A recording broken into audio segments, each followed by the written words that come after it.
Bonjour à toutes et à tous, bienvenue sur Mosaïque Cristal. Nous sommes mercredi 21 septembre et voici les titres du jour. Au CFA BTP de Sarreguemines, ce sont les étudiants eux-mêmes qui réalisent les travaux de leur nouveau bâtiment de formation. Apprentis plaquistes, carreleurs et peintres s'exercent en attendant leur rentrée officielle dans cette nouvelle antenne qui est prévue au mois de janvier. Un air de Montmartre à Hombourg. Dimanche, une cinquantaine d'artistes se sont réunis au Vieux Hombourg pour montrer leur art. Comme dans le célèbre quartier parisien, ils ont créé des œuvres sous les yeux du public. Rencontre inédite au CIAV de Meisenthal. Designers, architectes et philosophes se sont rencontrés afin de discuter de sujets de société comme l'innovation en milieu rural. Des étudiants venus de Paris et Strasbourg étaient présents lors de ce séminaire qui a réuni près de 200 personnes. Une journée porte ouverte au jardin du Curé à Sourtes. L'association des Amis du Jardin ont mené un travail considérable pendant 5 ans pour redonner vie à ce jardin accolé à l'église. Jeanne d'Arc, une icône lorraine à l'honneur au musée de Sarreguemines. Une exposition en son nom a été présentée lors des Journées du patrimoine. L'idée était de montrer l'évolution de son image dans les productions du Moyen-Âge jusqu'à nos jours.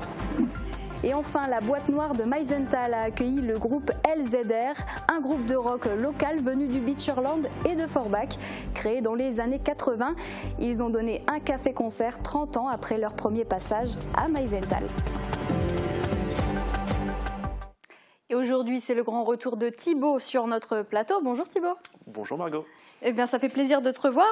Aujourd'hui, tu présenteras la chronique culturelle. De quoi vas-tu parler? Eh bien, aujourd'hui, je vais vous emmener à la découverte des universités populaires. Eh bien, on a hâte de découvrir tout ça. À tout à l'heure.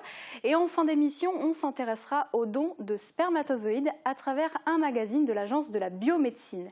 Mais pour l'heure, du nouveau, du côté du SFC, l'info circulait depuis quelques jours sur les réseaux sociaux. Et depuis hier, c'est officiel, un nouvel entraîneur a pris la tête de l'équipe Fagnon. C'est Jamel Ferjani, 49 ans, qui succède à Alan Wenger, ancien entraîneur de l'AS Pierrot Vauban de Strasbourg. Jamel Ferjani a permis à l'équipe alsacienne de disputer le titre de R1 face au FC Cronenbourg. Alan Wenger avait pris ses fonctions début janvier. Après 15 ans de matchs de championnat, le SFC n'a remporté que 3 victoires. Ce début de saison catastrophique a poussé les présidents Rudi et Manuel Keller à réagir. La mission du nouveau coach est claire, remettre le SFC à flot en championnat. Et nous vous en avions parlé, l'antenne de Sarreguemines du CFA BTP de Montigny-lès-Metz, créée il y a 3 ans, a acquis de nouveaux locaux. De nombreux travaux sont à réaliser avant que les apprentis puissent y suivre leur formation. Et ce sont eux-mêmes qui s'occupent actuellement d'une partie du chantier. C'est un reportage de Marie-Morgane Pires. Ces apprentis plaquistes ne travaillent pas dans n'importe quel bâtiment. D'ici quelques mois, c'est ici qu'ils suivront leur formation. L'antenne de Sarreguemines du CFA BTP de Montigny-lès-Metz a été créée il y a 3 ans dans un local sur le site d'Espace Entreprise. Le CFA a décidé cette année d'acheter ce nouveau bâtiment en zone industrielle. On pensait avoir 7, 8, 10 apprentis. Au final, ils sont une quarantaine, donc on a dû séparer les groupes et on était rapidement en sureffectif, donc d'où la nécessité de trouver d'autres locaux. Ici, en fait, on a trouvé ces locaux-là qui permettent d'avoir notamment 4 ateliers distincts sur une surface de 900 mètres carrés. Contre 120 mètres carrés dans les locaux actuels. Et pour s'occuper d'une partie des travaux, ce sont les apprentis eux-mêmes qui sont mobilisés. Ils sont épaulés par leurs formateurs. À Sarreguemines, il y a 3 sections qui sont proposées. Là, actuellement, les plaquistes sont en train de ratisser le mur. Ensuite, ils vont monter les cloisons pour les peintres, pour faire des cabines pour les peintres. Une fois que les cabines seront faites, les peintres pourront travailler dedans, poser la tapisserie, faire de la peinture. Et ensuite, on a aussi la formation carrelage, qui eux rentreront aussi dans la conception des cabines. D'autres travaux annexes seront effectués par des entreprises locales. Le chantier devrait s'achever d'ici la fin de l'année pour que les apprentis et les équipes pédagogiques puissent déménager en janvier. Les locaux que nous avons achetés et nous sommes bien sûr propriétaires et que nous allons transformer pour faire un outil de travail moderne pour attirer un maximum d'apprentis, les former avec tout ce que ça comporte pour que justement ils soient opérationnels au niveau des entreprises. Pour l'instant, ce sont les apprentis de 2e année qui sont mobilisés. Les premières années effectueront leur entrée début octobre.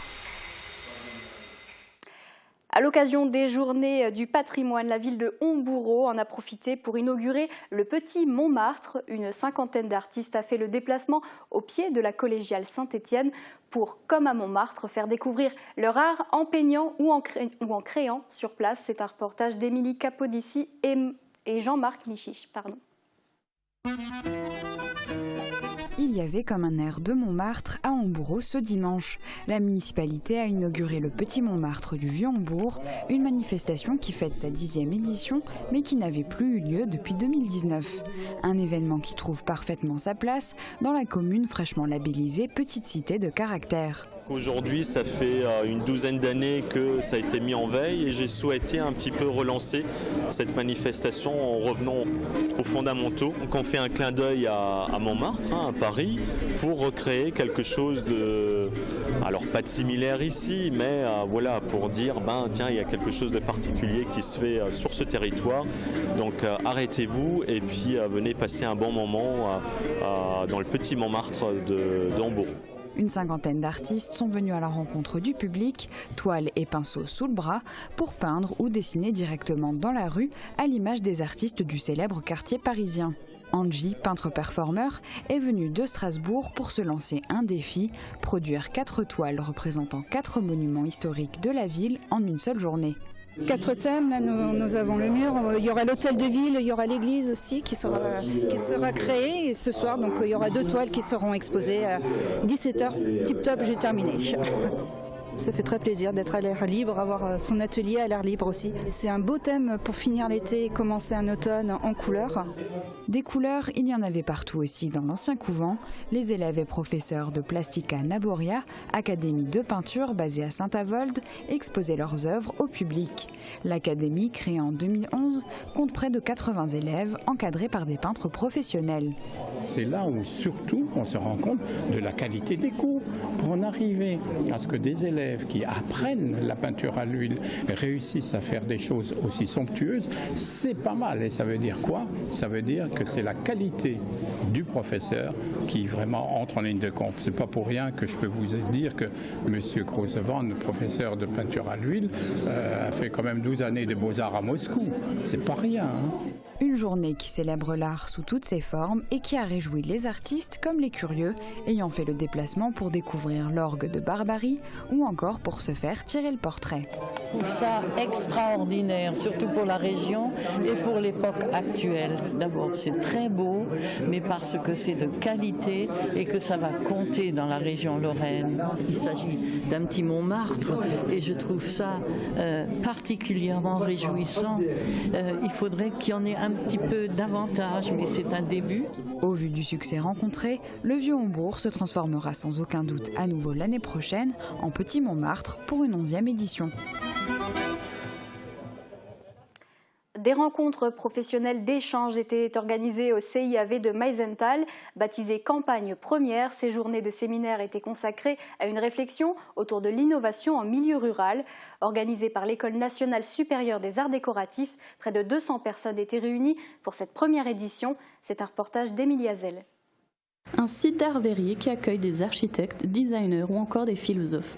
C'est une rencontre inédite qui a eu lieu au CIAV de Meisenthal. 26 intervenants sont venus présenter des cas pratiques sur de nouveaux modèles d'agriculture, d'autres manières de bâtir et de se déplacer. L'objectif de cette rencontre, c'est de pouvoir croiser les regards entre un territoire, son histoire, les élus, la population, ceux qui réfléchissent le design, parce qu'un des objectifs aussi, c'est que le design puisse répondre techniquement, répondre socialement, répondre philosophiquement, répondre architecturalement à une demande. Ce séminaire du nom de Campagne Première est à l'initiative de Nicolas Verschave. Designer, enseignant et ayant été en résidence au CIAV, il a choisi d'allier architecture, design, recherche universitaire et philosophie, afin de travailler en interdépendance pour trouver des solutions face à différentes crises. L'un des supports de travail est le milieu rural. On pense justement que de nombreuses solutions existent peut-être même déjà dans les modes d'habiter, les modes de vie et les modes de travail qui sont en place dans les milieux ruraux. On pense qu'aller voir du côté de ce qui se fait hors des métropoles pourrait aussi nous diriger vers de nouvelles manières de faire. Ils sont venus nombreux pour participer aux rencontres. Parmi eux, des étudiants de Paris et de Strasbourg. Je suis venu sous la recommandation de mes professeurs et puis disons pour la curiosité. Je suis étudiante en design graphique et plus particulièrement en design social. Donc c'est quelque chose qui m'intéressait. C'était une manière de concevoir le design autrement et de voir qu'est-ce qui existait de différent. Un nouveau design, une autre manière d'envisager la société, c'est l'idée principale de ces rencontres. À plus long terme, Emmanuel Tiblou, directeur de l'École nationale supérieure des arts décoratifs, a évoqué vouloir tisser un réseau national à dimension politique pour bousculer les mœurs. Campagne première devrait se pérenniser sous une forme itinérante. À Sourtes, l'amitié porte ses fruits. L'association Les Amis du Jardin du Curé proposait une journée porte ouverte, l'occasion pour les visiteurs de constater l'ampleur du travail réalisé par les bénévoles depuis 5 ans. Un reportage de Guillaume Dumonteil. À Sourtes, accolé à l'église de l'Assomption de la Vierge, se trouve le Jardin du Curé. L'appellation en effet est restée, même s'il n'y a aujourd'hui plus aucun prêtre en résidence dans la commune. Laissé à l'abandon pendant des années, ce site s'est détérioré avec le temps. C'était une immense friche, donc surtout depuis le départ du dernier curé en résidence au presbytère. Et donc l'idée de ce jardin a germé au dernier trimestre 2016. L'effondrement d'un mur en pierre sèche a été l'élément déclencheur. Une quinzaine de bénévoles s'est alors regroupée en association avec la ferme intention de redonner vie à ce lieu, mais pas de n'importe quelle manière. On va refaire un jardin de curé, donc des plantes aromatiques, des plantes médicinales, des fleurs pour décorer l'église, mais aussi toutes sortes de fleurs de chez nous. Depuis 2017, ces bénévoles se sont démenés pour permettre à ce lieu d'avoir l'aspect qu'il présente aujourd'hui. Sur une vingtaine d'arts, différents espaces ont été créés, un potager, une roseraie, le petit cloître, l'espace des poètes avec son banc propice aux rêveries, mais aussi un tunnel avec une glycine, ainsi que différents endroits pour les oiseaux, les insectes et les papillons. Si le travail déjà réalisé est conséquent, d'autres travaux sont envisagés. Des toutes petites améliorations, c'est-à-dire on va sûrement remplacer les planches qui délimitent les parcelles par du métal, quoi. Donc on a un projet de remplacer les planches pour faciliter l'entretien parce que de toute façon elles vont pourrir d'ici 4-5 ans. Grâce au travail réalisé par les bénévoles, la municipalité espère convaincre le jury des villes et villages fleuris de lui octroyer une 3e fleur. On passe à la culture. Une nouvelle exposition a fait son apparition au musée de la faïence lors des journées du patrimoine. Jeanne, une icône lorraine à la faïencerie de Sarreguemines. Cette exposition n'a pas pour but de retracer les grands moments de sa vie, mais plutôt de s'intéresser à ses représentations iconographiques dans l'histoire. C'est un reportage de Morane Grandcola. Elle est une grande figure de l'histoire de France. Entre 1880 et 1950, la faïencerie de Sarreguemines a produit de nombreuses pièces à l'image de Jeanne d'Arc. Pour les musées, il fallait à tout prix créer une exposition sur l'histoire de cette icône lorraine, non pas pour retracer sa vie, mais plutôt pour constater l'évolution de son image.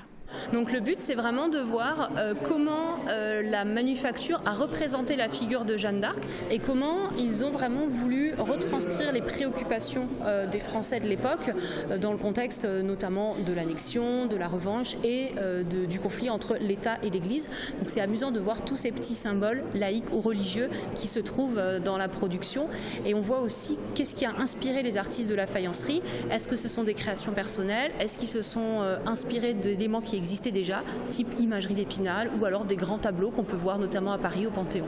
La majorité des pièces présentées sont issues des collections des musées de Sarreguemines. D'autres ont été généreusement prêtées par des collectionneurs privés. Cette exposition s'inscrit dans le cadre d'un partenariat avec l'Université de Lorraine sur le thème des productions patriotiques. En fait, on a fait appel à une universitaire, Catherine Guyon, qui est spécialiste en histoire médiévale à l'Université de Lorraine et qui nous a aidés à réaliser en fait une partie du catalogue de l'exposition et à apporter un œil plus global sur les représentations de Jeanne d'Arc du Moyen-Âge jusqu'à nos jours, pas seulement dans la faïencerie de Sarreguemines, mais vraiment dans un contexte beaucoup plus large pour toujours remettre en contexte la production de la manufacture. Il aura fallu 2 années pour monter cette exposition. Entre les travaux de recherche et de reconstitution, l'équipe des musées de Sarreguemines a travaillé dur pour présenter cette nouvelle expo, visible jusqu'en février 2023. Souvenez-vous, Anaël Kunz de Woustviller avait séduit les coachs de l'émission The Voice Kids. Son aventure s'est arrêtée malheureusement samedi soir après l'épreuve des battles. Mais son aventure musicale est loin d'être achevée. L'artiste vient de sortir son premier EP intitulé Émotion. Il comprend 4 titres, dont 2 compositions et une reprise de la chanson Aimer à mort qu'elle avait interprétée lors des auditions à l'aveugle de l'émission sur TF1. Il est disponible sur toutes les plateformes de téléchargement. Et musique toujours, samedi soir, le rendez-vous était fixé à la Halle Verrière de Meisenthal. Dans la boîte noire, le groupe LZR a donné un café-concert, un groupe de rock originaire du Beacherland et de la région de Forbach. David Orès les a rencontrés pour nous. Jackie, chanteuse. Benoît, clavier. Hubert, clavier. Daniel, batterie. Yves, bassiste. Bruno, guitare. Au presbytère.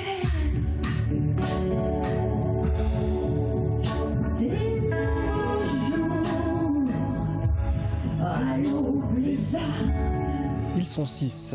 Voici LZR, un groupe de rock originaire du Beacherland et de Forbach. Samedi soir, ils ont donné un café-concert dans la boîte noire de Meisenthal, de quoi créer un lien privilégié avec le public et de faire passer de l'émotion. C'est le but quand même quand on fait de l'art, que ce soit de la peinture ou de la musique, c'est de faire passer de l'émotion, de faire connaître, découvrir notre musique et puis de partager un bon moment ensemble.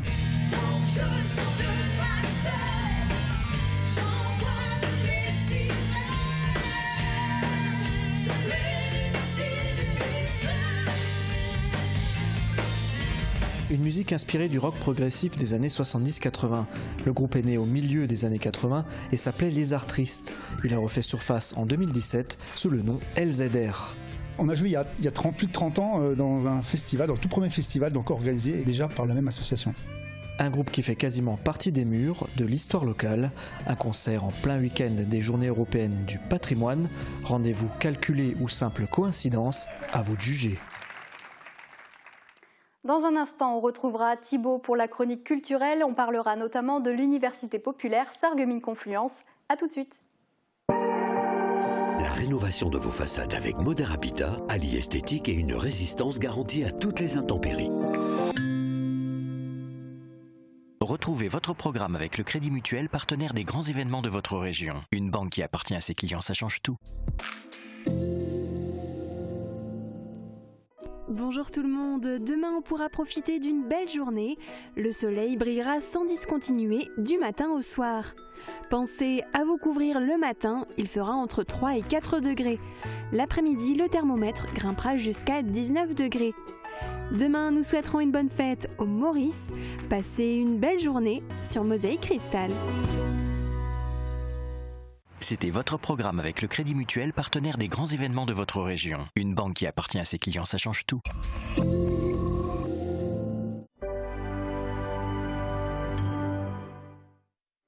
Le 23 septembre, venez assister au concert de Zizal dans la salle des fêtes de Montbronne. Klezmer, jazz et musique classique se mélangent à la créativité et aux improvisations des musiciens. Programme complet et billetterie sur www.festival-euroclassique.eu. À l'accueil, caisse du soir. À l'occasion du 60e anniversaire du cessez-le-feu, découvrez la guerre d'Algérie dans une exposition à travers photos, uniformes d'époque et documents historiques. Rendez-vous à l'espace Cassin du 24 septembre au 2 octobre. Entrée libre. Découvrez les formations variées du CFA BTP de Montigny-lès-Metz. Les métiers du bois, du génie climatique, sanitaire et thermique, les travaux publics et le gros œuvre, les aménagements et finitions, les métiers du métal. Le CFA BTP, c'est aussi un équipement sportif exceptionnel et un internat tout confort. Pour plus d'informations, visitez notre site web. Envie de vacances au cœur de la nature? Bientôt au camping d'Aspelshit. Venez séjourner dans les nouveaux cottages modernes et élégants imaginés par Our Corporate. Ressourcez-vous dans un cadre vivifiant, juste en face de l'étang. Chaque chalet possède une terrasse panoramique, un bain finlandais et un espace sauna et barbecue. Réservez votre séjour dès maintenant en appelant le 03 87 96 53 91.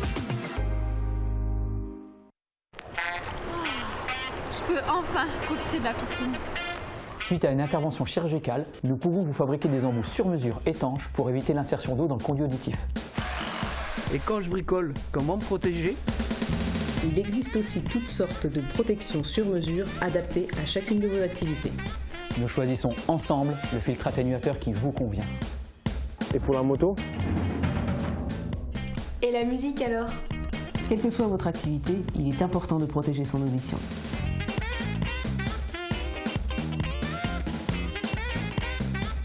Le roi des vins, Astira-Vendel. 3500 références de vins, des alcools, une épicerie fine et des idées cadeaux. Nouveau, la cloche et sa large gamme de fromages et de charcuterie. Le roi des vins, le temple des gourmands et des gourmets. De retour sur le plateau du 30 minutes, Thibaut m'a rejoint pour la chronique culturelle.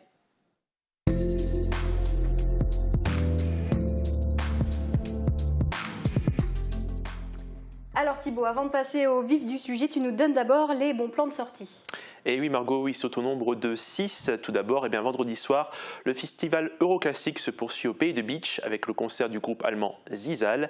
C'est de la musique Klemser mélangée à du jazz et de la musique classique. Vous verrez, cela donne un résultat assez unique. Et pour info, la musique klezmer, qu'est-ce que c'est? C'est une musique instrumentale de fête qui était pratiquée dans les communautés juives d'Europe de l'Est. La représentation se déroulera ce vendredi à 20h dans la salle des fêtes de Montbronn. Vous pouvez contacter l'association de l'Espace Cassin à la communauté de communes du Pays de Beach concernant les places. Et là maintenant nous passons à une grande première. Il s'agit du premier festival du dessin animé et du film d'animation Animatoon. Il se déroulera du 23 au 30 septembre à la médiathèque de Sarreguemines. La première est ce vendredi à 20h. Le festival s'ouvrira avec l'an 1909 pour en arriver aux années 70 et 80 avec les courts et moyens métrages de Paul Dopf. La majorité des films du festival seront projetés sur pellicule. L'entrée est libre et gratuite.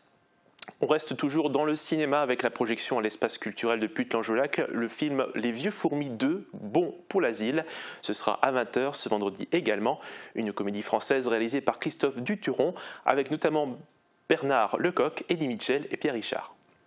On rentre cette fois-ci dans l'histoire avec un grand H ce samedi 24 septembre de 10h jusqu'à 18h à l'espace Cassin de Beach. Vous allez pouvoir découvrir une exposition sur la guerre d'Algérie. C'est à l'occasion du 60e anniversaire du cessez-le-feu. L'exposition sera en place jusqu'au 2 octobre et est présentée par l'association Histoire Mémoire Collection Nord-Alsace en partenariat avec la ville de Beach. Toujours dans les vestiges de l'histoire, ce week-end, à la zone industrielle de Beach, vous allez pouvoir visiter l'abri caverne du Kindleberg. C'est une ouverture exceptionnelle de ce point de la ligne Maginot. Des visites guidées payantes sont prévues de 10h à 18h. Prévoyez de quoi vous courir car il fera froid de chez froid. Et pour finir, on revient sur le cinéma avec l'avant-première du film Highwaymen Bloodlust au Cinéma Forum de Sarreguemines. Il fait suite au premier film Highwaymen. C'est la boîte de production sarregueminoise Highcam Productions qui le produit et il est réalisé par le jeune Thomas Zonfrand. L'équipe du film sera présente et ce sera le dimanche 16 octobre à 18h avec une ouverture prévue pour 17h. Il faudra vous présenter 30 minutes avant le début de la séance et si vous voulez encore y participer, vous pouvez encore envoyer un mail avant le vendredi 23 septembre à highcamproduction57@gmail.com. Merci Thibaut. Et maintenant on va passer à la suite de cette chronique et tu nous ramènes à l'école. Oui, alors ce n'est pas tout à fait une école, chère Margot. On va s'intéresser aux universités populaires. Et le piège est là, ce n'est pas une école, malgré le mot université. Alors, c'est quoi une université populaire? Alors, une université populaire, c'est un organisme d'éducation populaire. L'objectif, c'est quoi? C'est la transmission de savoirs théoriques ou pratiques pour tous. En résumé, l'UP, une université populaire, propose des cours et les auditeurs font leur sélection parmi les cours proposés et durant 1 ou 2 semestres, ils peuvent suivre des cours particuliers avec des intervenants. Alors tu as bien dit les auditeurs? Oui, alors là aussi, je le rappelle, comme ce n'est pas une école, ce ne sont pas des élèves mais bien des auditeurs. D'accord. Et qu'est-ce qu'ils apprennent alors, ces auditeurs? Alors des tas de choses, ça dépend de l'offre de formation. Ça peut être des langues, anglais, allemand, espagnol, ou encore des cours de musique, et même de couture, de cuisine, de comptabilité et d'informatique. Le but, avant tout, des universités populaires, c'est de permettre à tout le monde de se cultiver, d'apprendre et d'évoluer sans forcément passer par le parcours classique de l'école. D'accord, donc c'est pas une école, donc c'est pas l'éducation nationale qui gère ces établissements, alors qui les gère? Alors c'est une très bonne remarque, Margot. La grande particularité des UP, c'est qu'elles sont gérées sous le statut d'association à but non lucratif. Je vais juste vous rappeler la définition de l'association à but non lucratif. C'est un groupement d'au moins minimum 2 personnes qui décident de mettre en commun des moyens pour exercer une activité ayant un but premier autre que l'enrichissement personnel. D'accord, donc si tu nous expliques tout ça, c'est qu'il y en a une à Sarreguemines aussi. Absolument. L'Université populaire Sarreguemines-Confluence s'est implantée dans la cité faïencière il y a plus de 15 ans déjà. Et je vous en parle, c'est parce que la nouvelle année démarre et que les inscriptions s'achèvent ce vendredi 23 septembre. Alors pour les retardataires, il vous reste quelques jours seulement pour vous inscrire. N'attendez pas. Est-ce que tu peux nous expliquer un petit peu quelles sont les disciplines qui sont dispensées? Il y a bien sûr les langues, les activités artistiques, l'œnologie ou encore les sciences humaines. Tout ça, c'est répertorié sur le site internet de l'UPSC, upsc-asso.fr. L'œnologie, c'est original, c'est pas partout. Est-ce qu'il y a des nouveautés cette année? Oui, alors on retrouve notamment des cours de musique, mais aussi des cours en langue des signes. Mais la grande tendance actuellement, c'est le bien-être, et l'Université populaire de Sarreguemines-Confluence l'a bien compris. Alors pour cette nouvelle rentrée, les auditeurs peuvent bénéficier des cours de sophrologie, d'aromathérapie, d'accompagnement au mieux-être, ou encore d'automassage et de relaxation. D'accord, c'était important pour eux. Pourquoi ils ont mis tout ça en place? Eh bien, je te propose d'écouter Corinne Weiss, c'est la directrice de l'UPSC. Elle a la réponse à ta question. Alors, il faut savoir qu'on fait partie du réseau AUPF. Ce sont c'est une association des universités populaires de France. On est en contact, on est en lien, on échange, on voit ce qui marche pas, les demandes des populations. Et effectivement, j'ai remarqué qu'à Sarreguemines, on n'avait absolument rien dans la rubrique bien-être. Donc je pense que c'était effectivement nécessaire de développer ce volet-là. Et voilà, c'est dans l'air du temps. On est dans une société qui va à 100 à l'heure et on a du mal à se poser. Donc c'était un petit peu aussi dans ce but-là, se poser et regarder un petit peu autour de soi et prendre le temps pour soi. Une question un peu évidente me vient, comment on fait pour s'inscrire? Alors c'est assez simple, c'est comme une commande en ligne. Vous faites votre sélection, vous ajoutez tout ça au panier et vous réglez par carte bancaire. Alors sinon bien entendu, vous pouvez également aller directement sur place, vous inscrire au secrétariat de l'UPSC qui se situe au rez-de-chaussée de l'établissement de l'INSPE de Sarreguemines, place Jeanne d'Arc. D'accord, donc ce n'est pas gratuit. Oui, mais ça reste tout de même abordable. Les prix des cursus varient entre 25 et 150 €. L'Université populaire s'adresse à tous les publics dès l'âge de 15 ans. Il n'y a pas de condition d'inscription. Et je vais juste encore préciser un tout dernier mot. J'ai précisé que ce n'était pas une école, donc il n'y a pas de diplômes qui sont délivrés. C'est avant tout l'expérience, la culture et le savoir-faire qui seront vos récompenses. Super, merci beaucoup Thibaut. En tout cas, on y voit beaucoup plus clair, tu nous as bien expliqué. Et écoute, je te retrouve très bientôt sur ce plateau. À bientôt. Alors, on va passer maintenant, on se quitte Thibaut, mais on se retrouve pour un sujet très important. On va parler de l'assistance à la procréation médicalement assistée. Et aujourd'hui, on vous propose un magazine pour en savoir plus sur le don de spermatozoïdes. Regardez.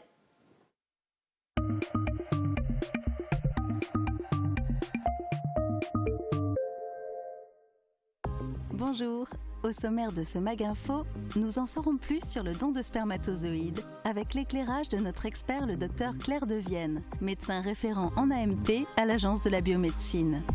Nous écouterons l'histoire de Padraig qui a donné ses spermatozoïdes il y a de cela 20 ans. Enfin, nous répondrons aux principales questions que vous vous posez sur ce don.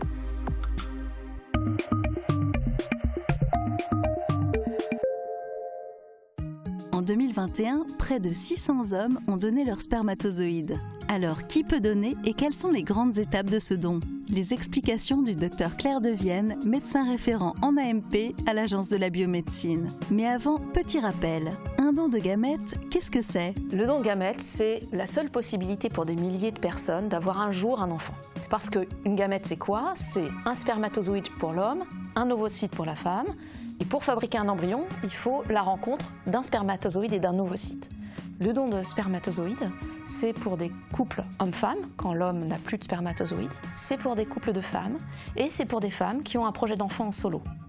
Pour donner, il faut avoir moins de 45 ans et être en bonne santé. Les étapes pour donner, c'est 1. S'informer, 2. Faire le bilan médical, 3. Voir le psychologue et enfin faire plusieurs recueils de spermatozoïdes. Un donneur de spermatozoïdes donnera au maximum naissance à 10 enfants. Il n'y aura pas de lien de filiation entre le donneur et les personnes nées de son don.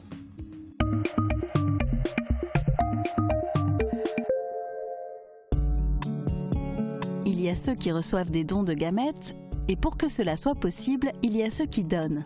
L'histoire qui a mené Padraig à faire don de ses spermatozoïdes a commencé au début des années 2000.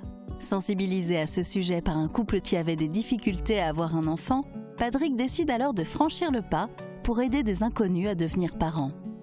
Il nous raconte son parcours solidaire. J'ai le souvenir, j'arrivais dans un hôpital désert, je montais tout seul par l'escalier ou par l'ascenseur à l'étage et là je trouvais une équipe toujours hommes et femmes, toujours très accueillante, chaleureuse, bien que portant leur blouse blanche. On sentait d'ailleurs que tous ces médecins, tous ces professionnels avaient compris toute l'importance d'un accueil chaleureux, d'un accueil humain pour que le donateur se sente bien.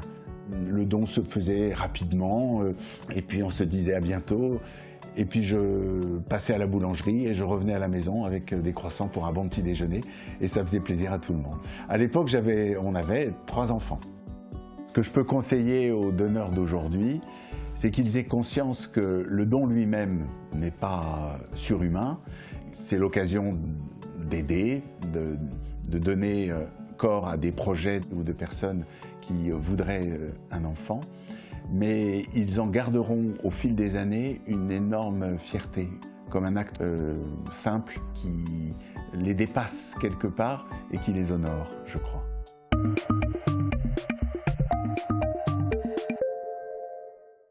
On entend certaines informations contradictoires sur le don de spermatozoïdes. Ce micro-trottoir est donc l'occasion pour le docteur Devienne de répondre aux questions que vous vous posez.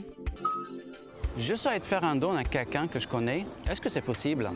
John, merci d'avoir cette idée de donner vos spermatozoïdes, mais en fait, vous ne pouvez pas donner à quelqu'un que vous connaissez, parce que le don, il est anonyme. Vous ne saurez pas à qui vous donnez, et les personnes qui reçoivent ne savent pas qui leur donne. Pourquoi a-t-on besoin de diversifier le profil des donneurs? Qu'est-ce que cela veut dire? Céline, vous comprenez que quand on a besoin d'avoir recours à un donneur de spermatozoïdes ou une donneuse d'ovocytes pour son projet d'enfant, on peut avoir envie que l'enfant nous ressemble. Et bien pour ça, il faut que le donneur ou la donneuse vous ressemble aussi. Donc on a besoin qu'il y ait une grande diversité parmi les gens qui donnent, autant que parmi les gens qui reçoivent des gamètes. Faire un don d'ovocytes ou de spermatozoïdes, c'est donner à des personnes l'espoir d'être un jour parent. Aujourd'hui plus que jamais, elles comptent sur vous. Et c'est un geste solidaire et gratuit. Rendez-vous sur dondovocytes.fr et dondespermatozoïdes.fr.